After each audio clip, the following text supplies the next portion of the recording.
So James chapter 4. So what does it say? The first verse starts by telling us a very, very important truth. And what is that important truth? What causes quarrels and what causes fights among you? Is there fights among relatives? Is there fights among in the church? Is there fights in your office place? He says, this is because of the passions at war within you. What do you mean by passions at war? So first, let us define passion. So before I define passion, he says here in verse 2, you desire and you do not have it, so you murder. Remember, getting angry also is murder in the New Testament. You desire.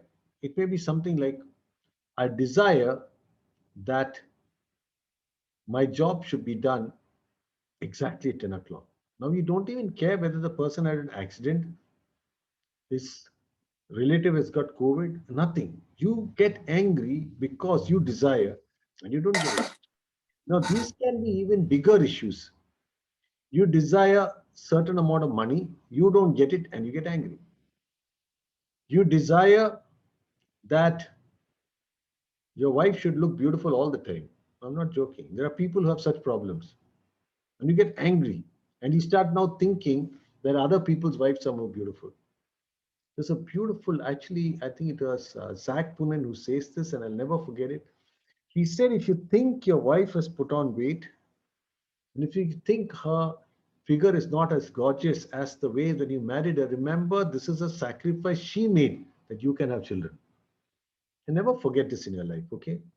So you desire and you do not have it. So you get angry. You're willing to murder. You're hoping to buy a new mobile phone with the increment. You didn't get it. You're angry. You want to murder your boss. You wanted to get maybe change your car. It's not happening. You're angry because you expected your father-in-law to sponsor it. I do not know what. You desire and you don't get it and you get angry. You covet and you can't get it. So you fight and quarrel. Now you start coveting. Your wife has started coveting a piece of jewelry. She's hoping that her husband will buy it for her birthday. Did not happen. She's angry. She's upset. She's ready to fight. There is a quarrel. Then it says you do not have because you don't ask. So God's saying you've got the freedom to ask. But even if you ask, you don't receive because you ask wrongly to spend it in your passions. So the key thing we understand from chapter 1 to chapter 3, what is this passion that causes wars between families, between people? What is this passion that works so negatively that even when you pray, you don't get it because you're asking for things in your passion? You want your son to be a doctor, not because it's God's will, because your neighbor's son became a doctor, your brother's son became a doctor. Now you're passionate that you should also have a son that behaves the same way. Get angry. So passion could be many things. So let's try to understand this word passion a little more. So what is passion? This is what the dictionary says. Strong and barely controllable emotion. Passion is a strong and barely controllable emotion. It could be anything. The word passion is also used sexually because you cannot control emotion. You can do something terrible at that time or something purely lovable at that time, depending on who the other person is. But it can also be you slap somebody on the road because of your passion. You hit somebody, maybe you hit your wife or your spouse or your children because of uncontrolled emotion. So that is passion. Passion is something you, at a point, you lose total control. But passion also means a willingness to suffer for what you love. You're so passionately in love with doing things for Jesus Christ that you're willing to suffer. You're so passionate about the workplace that you're willing to stay long hours and work and you enjoy it. There are some researchers who are so passionate about the research, they may go, missing 2 meals working day and night without even realizing, that's passion. So if you say, I have a passion for fast cars, to drive them is pure joy. So what do? You drive the car, even if it means you can have an accident or death. There's no sense in it. So remember, what does it mean by your passion warring? You may be passionately in love to be a perfect disciple for Jesus versus passionately in love to be popular, passionately in love to be respected because of wealth, passionately in love with having the best jewelry or the best sari or the best clothes or the brightest kids. Anything could be a passion in your life. Now, if this passion is not God centric, then this will be at war and you will have problems at every place. You are angry when somebody else's son does well because your passion is trying to prove to the world that your son is the brightest child. But if your passion is to make sure that your child grows in the ways of the Lord, it will not upset you to see somebody doing well worldly at all, because you know what matters most is your child is a godly child. I hope you understand what is it that drives you today.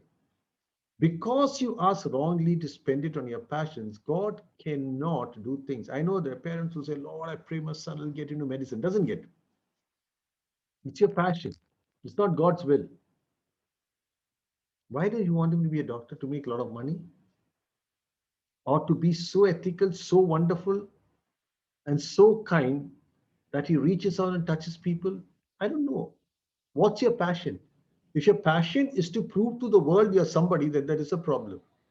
If your passion is to say, Lord, I am willing. Just this morning, I pray and walk with a friend of mine, and he was talking about the mainline church, the corruption in the mainline church, the problems in the mainline church, the amount of property that's being swindled in the mainline church, people going to court, fighting, hitting in the mainline church.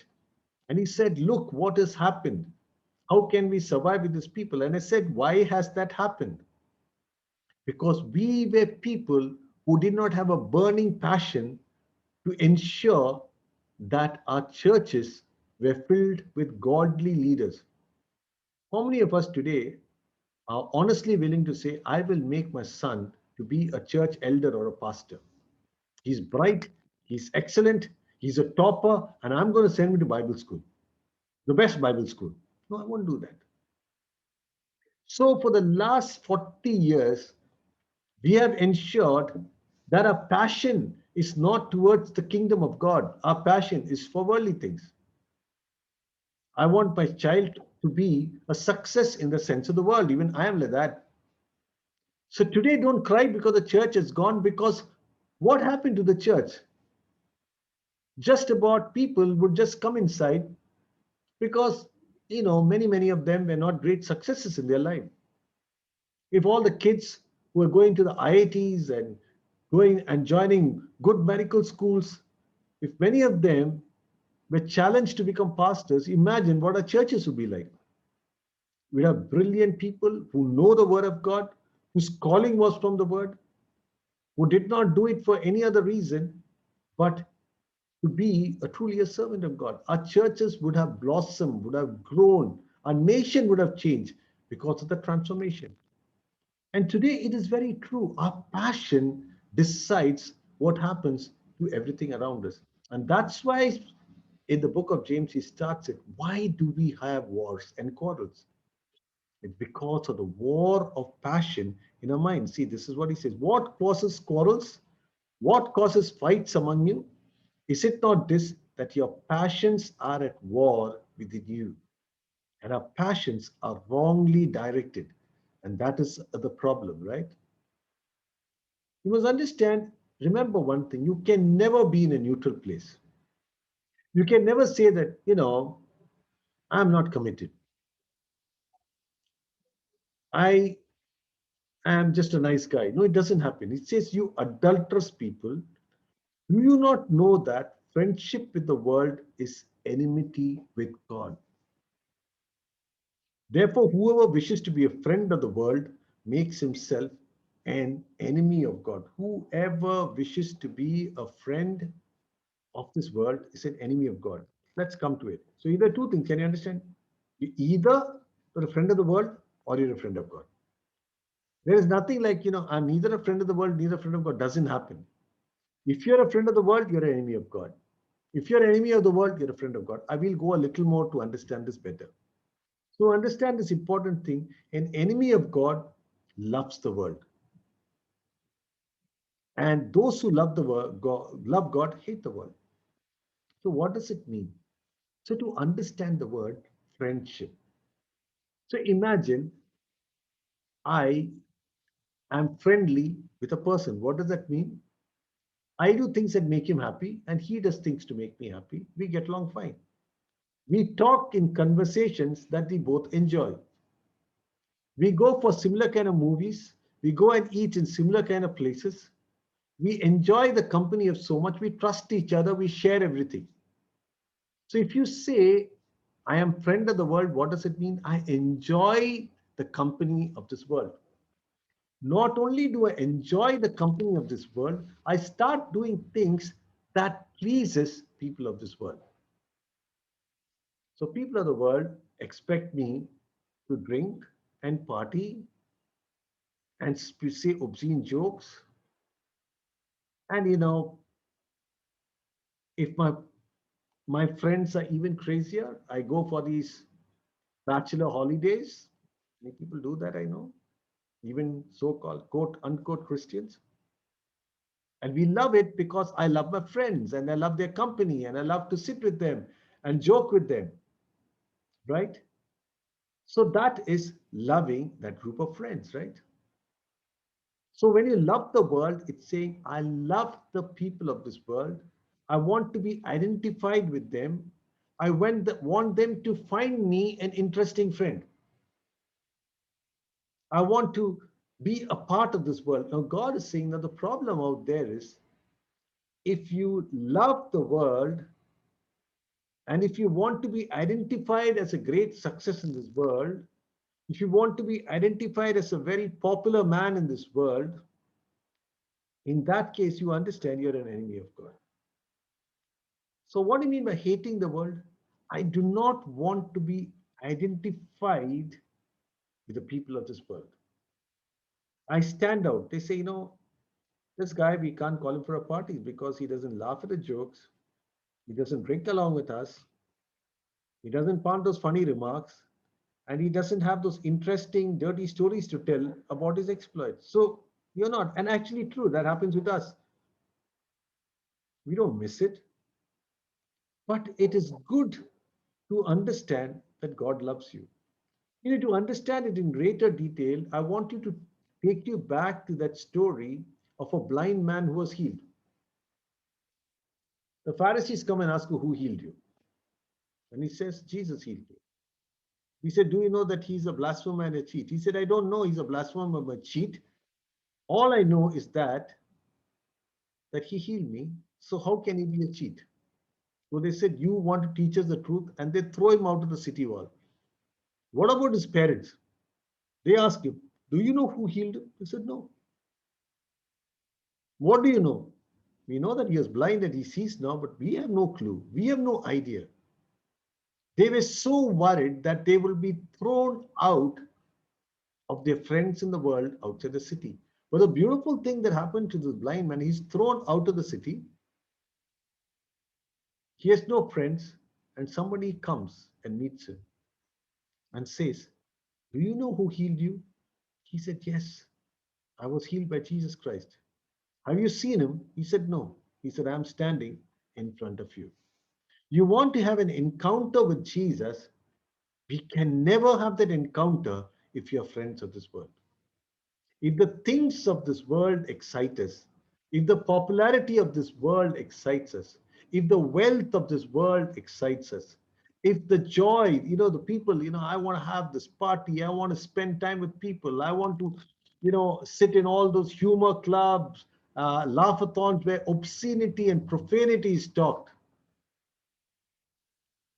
And I would do anything to be popular among people. Remember, there is a problem. And that's why God tells you very clearly. This is Jesus' brother James speaking to us through the Holy Spirit and say, You have two choices. Either be a friend of God and say no to the world and the pleasures of this world. See, you are of the world, you're in the world, but you're not of the world.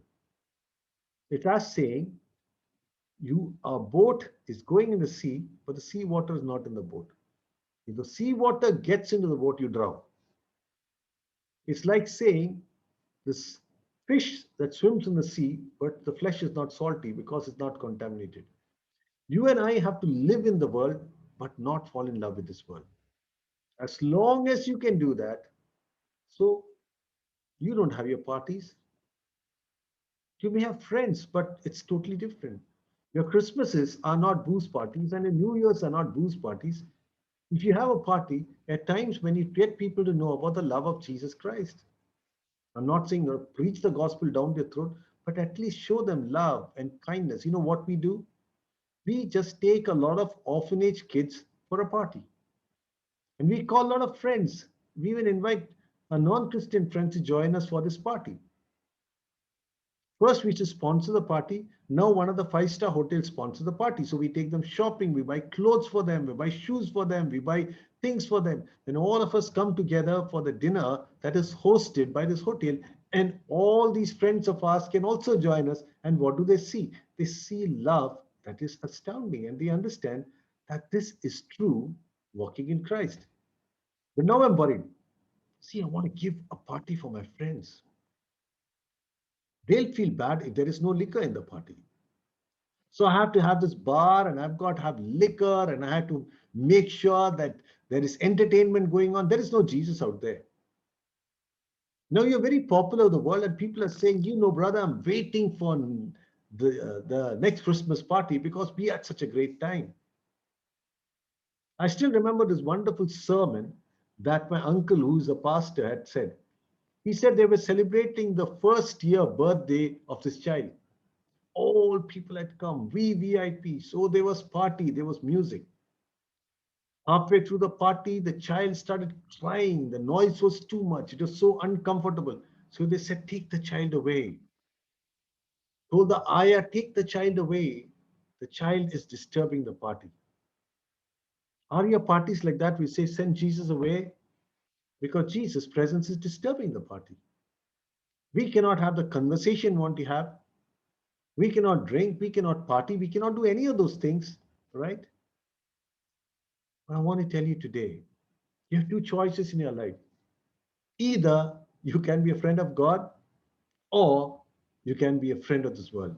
You cannot have a neutral position. So people think that Christians are alcoholics because after all our parties have alcohol, right? I have gone to baptisms. I've gone to baptisms in Kerala. I don't know how it's in Tamil Nadu, where there is a bar. It's an infant baptism. The cradle is looking beautiful, decked with flowers. Do you think God is glorified in that place where during the baptism people are getting drunk? I'm not joking. And the Bible tells you, you got to make a stand. When my daughter got married, I know there was a wonderful man of God who gave the toast. He also shared the gospel of salvation. Many people were very upset. They said you could not do that. There were many people who were there. At a moment, even I thought, was it too direct? But later on, we were thinking that was one opportunity God gave us to tell about the of salvation that was under no other name. Many people in this town. Many people were upset. Many people told us it was not right. Doesn't matter. But one thing we know for certain that we all were given an opportunity to walk into the kingdom of eternal life. I spent a lot of time in this just because of this one thing. Ask yourself this question. Are you a man pleaser? Are you a world pleaser? Is your worry always on what will these people say? No, I will join in anything. Many people are very worried about the fact, oh, I was strong. There was a puja going on the department. I didn't stand. You know, very often those are not the most important thing. Honestly, you don't participate in that. It's fine. If you're standing in the back, nothing happened. What matters is your life. Do you show unconditional love? Do you show unconditional forgiveness? Do you demonstrate a character in your life that is totally different? Do they see something about you is extraordinarily beautiful? Or are you saying, no, if I don't dress like them, don't eat like them, don't behave like them, don't party like them, don't talk like them, I'm not part of this world? Ask this question to yourself. Do I hate the world? Do I love the world? Whether you're a friend or an enemy of God is something you'll decide. But there is also a beautiful thing that follows this verse. Or do you suppose it is to no purpose that the scripture says he earned jealousy over the spirit that he has made to dwell in us? What does it mean, earns? He longs jealously over the spirit that he has made to dwell in us. You know, I put this word, which says, when you say I feel abandoned, Jehovah says, I shall never leave you nor abandon you. It's true. Maybe today your life is too mixed up with the world, but if you're giving your life to Jesus, God is looking for an opportunity to make you a lover of God rather than a lover of the world. Because His Spirit is in you.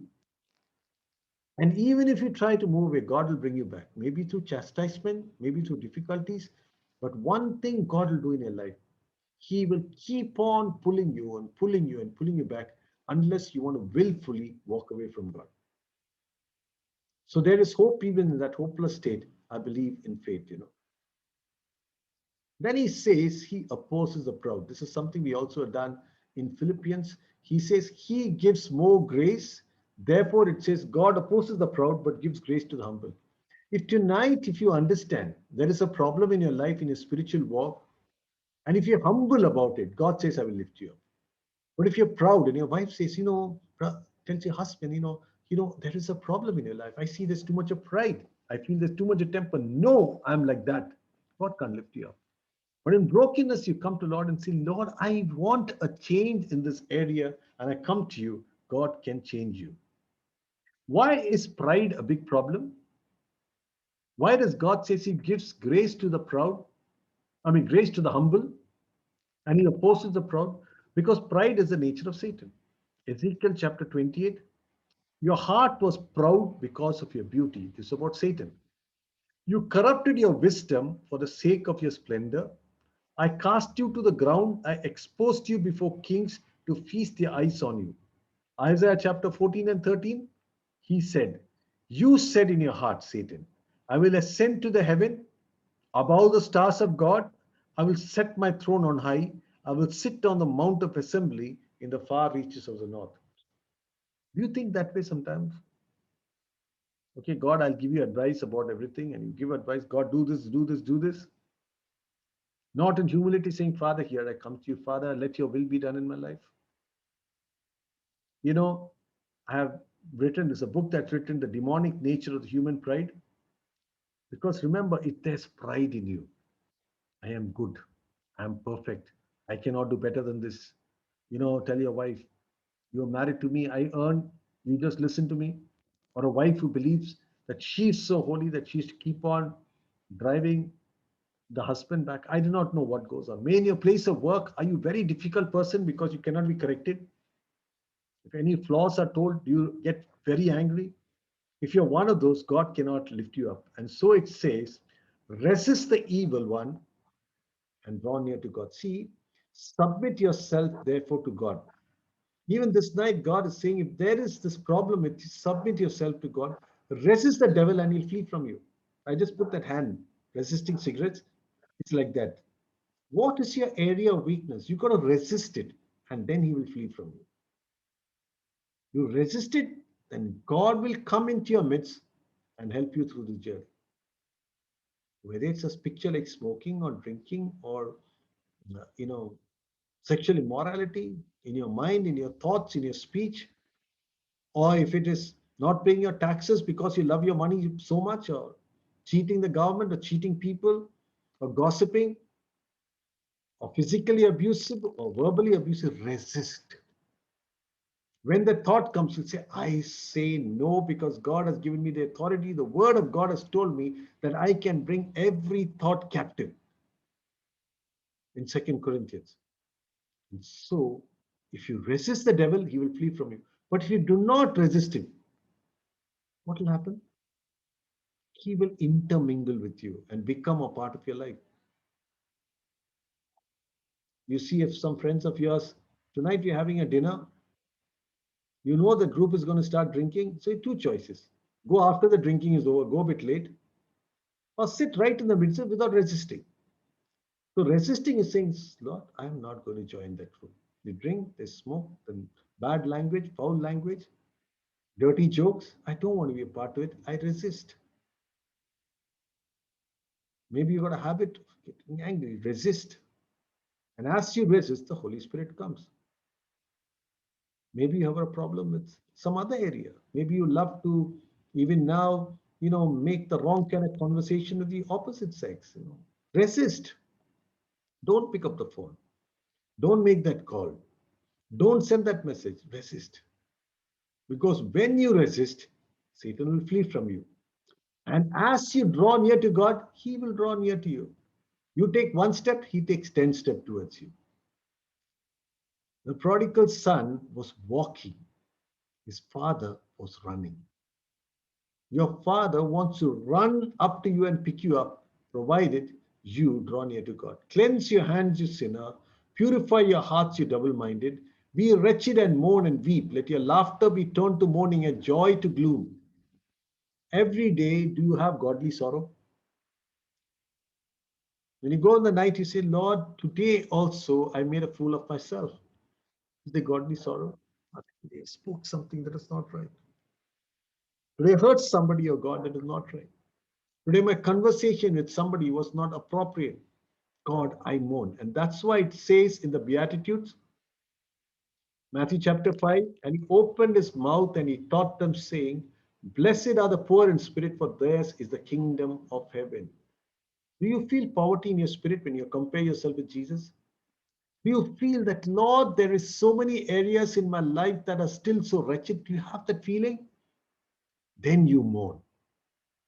Many people feel blessed are those who mourn is because some relative died or some problems. No, blessed are those who mourn because of their poverty in the spirit, for they shall be comforted. You want to get comforted? Start mourning. Say, Father, there is this area of sin that you will heal for me. And as you resist, God will start working in your life. So I just pray with this night, say, Father, this is an area of sin which I want to give up to you completely, forever. And Jesus will bring restoration and healing in his name.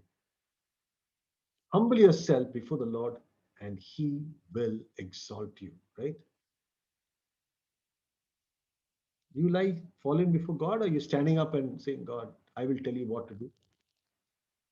Are you advising God? Are you complaining with God and saying, Father, I need your help? Father, I'm drowning. I need your help. Father, I need grace to go through this period of Father, I need wisdom, I need grace. And as you fall at the feet of the Lord, he will exalt you. That's why it says very clearly, he gives grace to the humble, but he resists the proud. And grace is seen in your life when you get exalted by God, right? When you get exalted by God. Then it goes on to say, do not speak evil against one another. Do not speak evil against one another. The one who speaks against a brother judges his brother.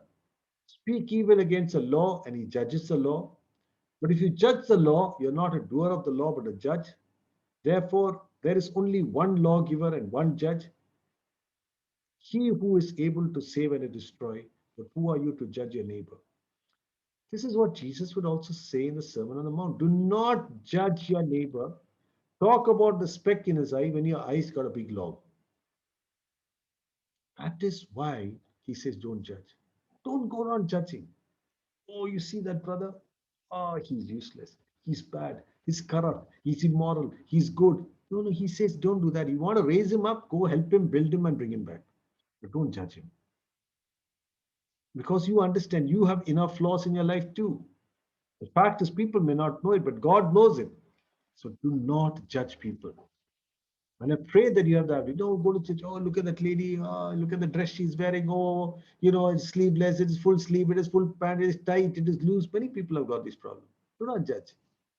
If you feel very strongly about that, you can kindly go and tell her, you're just like my daughter. But I think that dress may affect some people. But don't judge. Don't tell that to or any one of those things. Please don't do that. You get this point? You will not do those things, but you can encourage, you can build people up. Oh, she has got immoral character. Oh, he's an alcoholic. No, don't. You don't know his heart and his problems. It's important that we understand we're not called to judge. Don't judge the law. Don't judge people. Remember, you'll be judged by the same standards. Then he goes on in verse 13 to say, let your confidence come from the Lord. Let your confidence. If you love the world, your confidence will come from the world. It will come from the money in your bank, the contacts that you have, the influence that you have. Come now, you say, today or tomorrow we shall go into such and such a town, spend a year, make profit. Yet you do not know what tomorrow will bring. What's in your life? For you are a mist that appears for a time and vanishes. Instead, you ought to say, the Lord wills, he will live and do that. See, this is the same problem that Jesus talks about a rich man, nearly building barns and nearly building, stocking up his wealth. God says that's not right. You do not even know whether you'll have it tomorrow. Learn to trust in God. Say, Lord, I planned for this, but provided it's your grace and your will. And I just pray this night that you will learn not to rely on yourself, on your bank balance, but you rely on the living God for your health, for your future, for your children's future. Sometimes I'm so excited. My son is brilliant. I've got the money to educate him. Don't trust any of these things. It can just disappear overnight. Trust in the Lord who brings salvation. And it says, as it is you boast in your arrogance, all such boasting is evil. So whoever knows the right thing to do and fails to do it, for him it's sin. So many people, boasting is arrogance, boasting is arrogance. You know, the thing is, why do I say that? You're always posting, oh, my child is so smart. Oh, my husband is a great investor. Oh, he has made this. Please stop posting. Start trusting in the living God, with that, we end this chapter. What did you learn? The important thing in this chapter is that your passions in your mind is the one that brings war. If you're passionate about the world and the things of the world, then you will be at war at all times because the world tells you that your success is the only thing that determines who you are. But if your passion is for serving God and living a life that is pleasing to God, then these things will never matter in your life. That was one very important lesson that you would learn today. It goes on to say you have only two choices. You're either an enemy of God who loves the world, or a person who loves the Lord and hates the things of this world. And that is a choice that we make. From there, it goes on to tell us that God gives grace to the humble.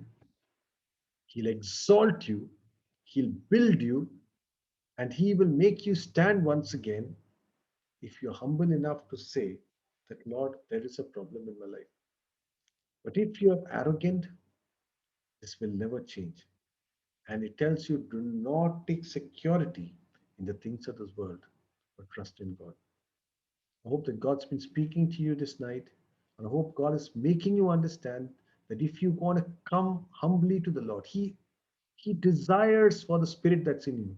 He yearns for the spirit that is in you. He's looking for a way that He can run to you. When you draw near to God, He will draw near to you. You resist the evil one, He will move away from you. And this night I just pray the Holy Spirit will give you the power and the authority to resist the evil one, that you can be called the sons and the daughters Holy God. Amen.